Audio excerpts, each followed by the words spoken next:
Hey guys, welcome back to our channel. I know I haven't been here in a couple weeks and there's a good reason why. There is no little black and white head down here anymore. If you can see, and you probably know by the title, Terry and I had to make the very difficult decision to put Guinness to sleep. He's been struggling for a while now and it was definitely the right time. And I didn't want to come on here and just do a normal video and not explain because it's not a normal time for us. I'm not going to cry. I've cried so much.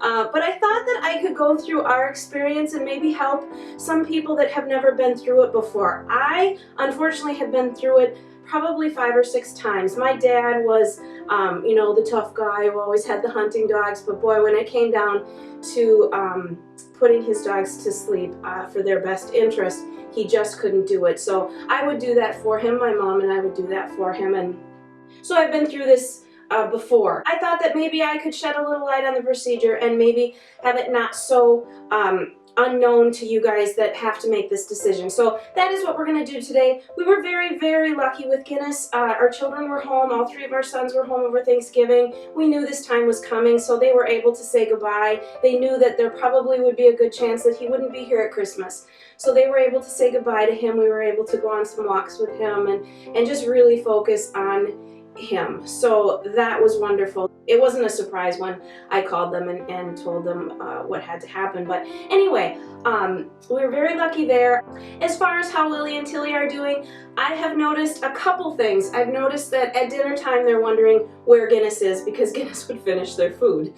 So I did notice that, and I have noticed that Willy is playing with Tilly a lot more because Willy was by far closer to Guinness than Tilly was, and so he would play with Guinness, and now he's playing with Tilly a little bit more, so that I don't know what he's sniffing.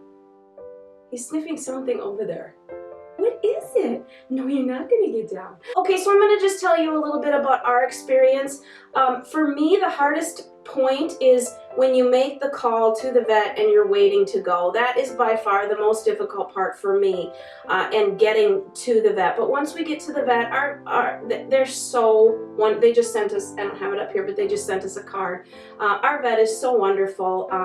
So what we did was they take us into a small room, and it's darkened, and they talked to us a little bit. They knew that this wasn't a, you know, should we or should we not. It was going to happen. So what they did is they explained to us that they give 2 shots. I don't know if your vet does this, but I really like this. They give 2 shots. The first shot is a tranquilizer. So at that point, it's like they could do surgery on the dog.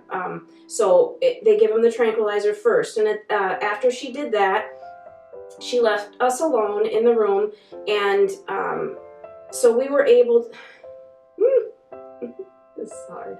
So we were able to really say our last goodbyes and watch Guinness just basically fall asleep. I got down on the floor with him and he laid his head in my lap and he went to sleep.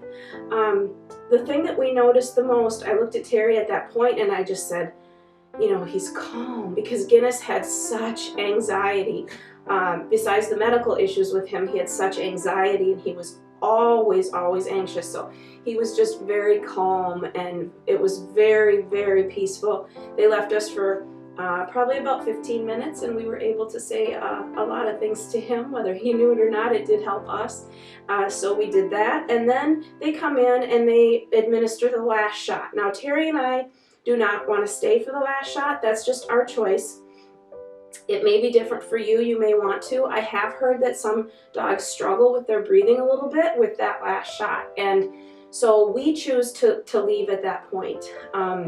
That just works for us. So at that point, we left, and then you come home to the emptiness, and that is a difficult part as well. But knowing that that was the time that it had to happen with him. Anyway, so that was our journey with Guinness, and we will miss him terribly.